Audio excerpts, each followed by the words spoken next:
Bonjour, c'est Marie-Ange de Macadam 38. Alors, je vais vous montrer le matériel que j'utilise pour faire des albums. Et ce qui est, à mon sens, la base de la base, c'est d'avoir un massicot plioir. C'est-à-dire que, bien sûr, il y a la lame qui coupe, mais surtout, la lame pour faire des plis.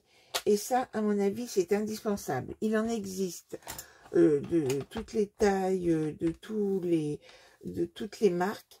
Moi, en ce moment, je travaille avec celui-ci de chez Craftelier.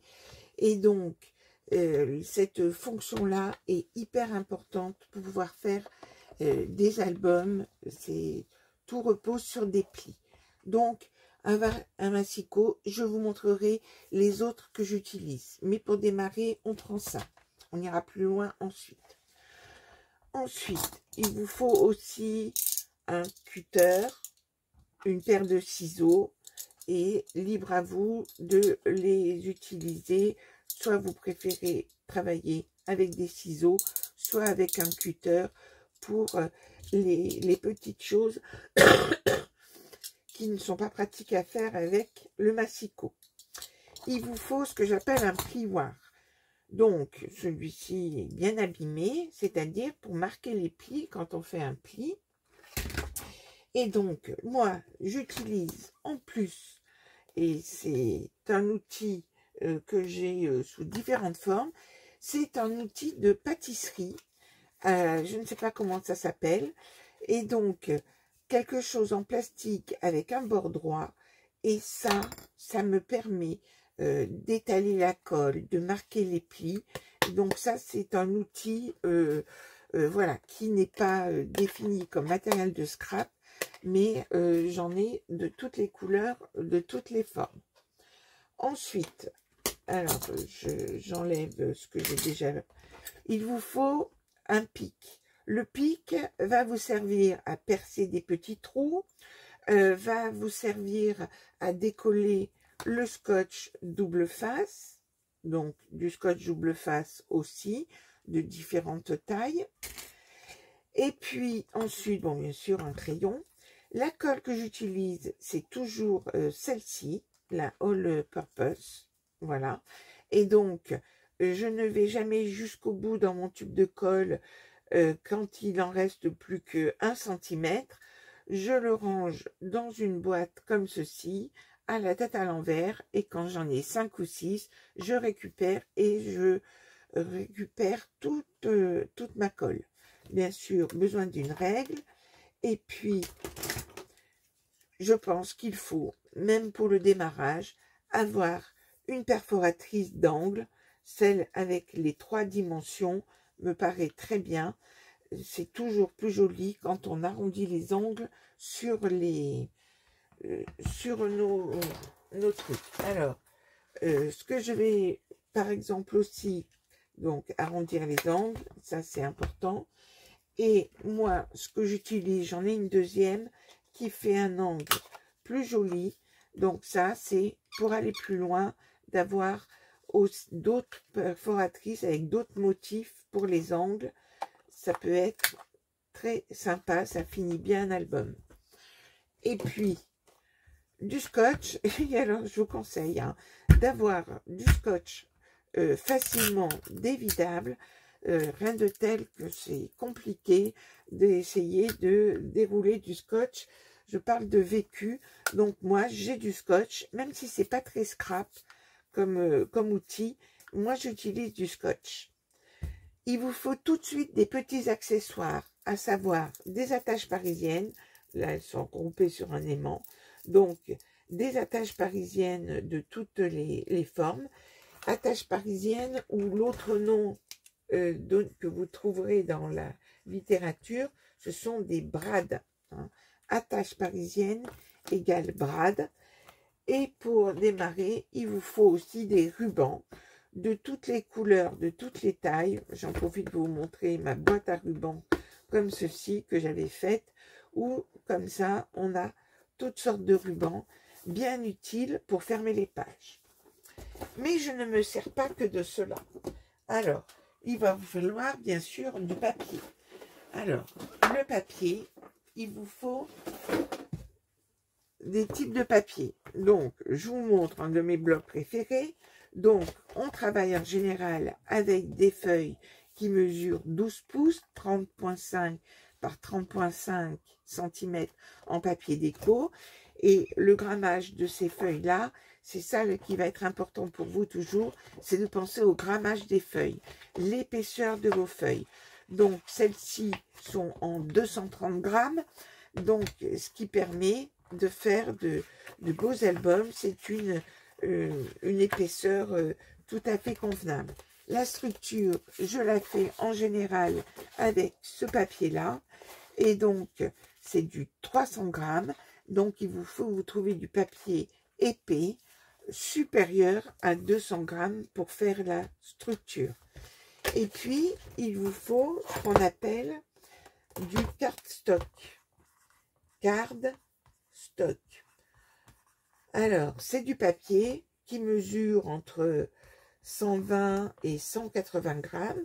Donc, plus épais que les feuilles de celui-ci, je crois, c'est du 160 grammes. Donc, c'est un papier plus épais que vos feuilles de photocopie qui mesurent, qui pèsent 80 grammes, ça c'est au mètre carré. Hein. Donc, de toutes ces dimensions, et donc, on fait des raccourcis et on dit, je prends du 300 grammes, je prends du 230, je prends du 160 grammes. Mais donc, des feuilles de papier unies, du blanc, du beige, du couleur, pour faire vos montages pop-up. Alors, bien sûr, vous aurez un tapis de découpe. Un tapis de découpe basique, on en trouve donc au moins ce format-là. Vous voyez que j'ai des formats beaucoup plus grands, et j'en ai même un, c'est le format le plus grand qui existe, puisque c'est du A1, du A2, du A3, et j'ai même, bien sûr, un petit, et le petit me sert aussi beaucoup. Quand on a besoin de couper des feuilles déjà sur un album, eh bien, j'ai un petit tapis de découpe qui est du A4. On peut en avoir besoin. Alors, je vais revenir, maintenant que vous avez les éléments de base, je vais revenir sur les massicots. Parce que je ne me contente pas de ce massicot. Un massicot dont les lames s'usent très vite. Donc, pour cela, j'aime bien utiliser les massicots avec une lame rotative. Et ça, cela ne s'use pas. Et du coup, cela permet de couper des feuilles de plusieurs épaisseurs. Vous pouvez en mettre 3-4. Et vous allez pouvoir faire des coupes bien droites. Alors, ici, le souci, c'est que les mesures en centimètres et en pouces, je ne les trouve, elles sont pas très précises. Donc, je suis obligée de prendre ma mesure d'abord avec un petit bout de crayon avant de couper. Donc, j'ai ce massicot-là qui me sert. Je coupe le plus gros de mes feuilles avec ce massicot avec disque ici. Et puis, j'ai aussi un autre massicot qui, lui, me sert pour mes structures. C'est ce grand massicot-là qui est aussi à disque ici. Et donc, ce grand massicot-là qui a comme dimension totale, qui mesure plus que 33 d'ailleurs, il mesure 30 et ouais, 42. Donc, c'est du format A3, hein, dans le sens là. Et donc, il me permet de faire, alors, est-ce que j'en ai amené normalement, parce que j'utilise pour couper la cartonnette. Donc, la cartonnette que j'utilise, c'est des cartons à pizza. Et typiquement, je peux couper mes cartons à pizza avec ce massicot-là, qui en plus a une grande dimension. Donc, je fais mes structures d'album avec ces cartons à pizza. Et ce que j'utilise pour recouvrir mes cartons à pizza, ce sont des rouleaux de tapisserie, ce qui nous permet d'avoir des grandes longueurs, puisque nous ne sommes pas limités par les 53 cm de votre rouleau de tapisserie. Et donc, je le voyais encore dans un tuto, de faire des raccords pour recouvrir une couverture, c'est vraiment pas terrible. Donc, j'utilise des rouleaux de tapisserie. Et pour coller ces rouleaux de tapisserie sur ma cartonnette, en prenant bien sûr le côté blanc, j'utilise quelque chose qui est indispensable, c'est de la colle en bombe. Celle-ci d'Action a le mérite de ne pas être chère, parce que certaines marques, c'est 7 € la bombe, donc ça serait extrêmement cher pour faire des albums. Donc, cette colle en bombe associée à la colle là, eh bien, on peut faire les couvertures d'albums facilement. Pour continuer dans les découpes, j'ai ma règle fétiche que je voudrais à tout prix retrouver, puisqu'elle mesure 60, ce qui est important pour pouvoir couper, notamment dans mes rouleaux de tapisserie, pour couper le morceau, puisque cela fait 53, donc il faut au moins 60.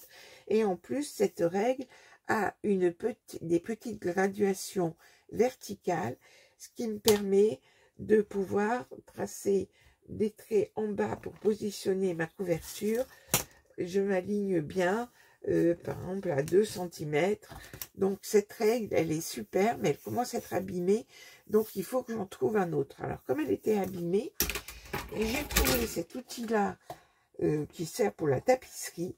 Et cela me fait une règle de 60, donc où il n'y a pas d'indication de mesure, mais cela permet de couper bien droit avec votre cutter. Vous avez ainsi une belle surface de coupe et qui ne s'abîmera pas dans le temps puisque c'est en métal.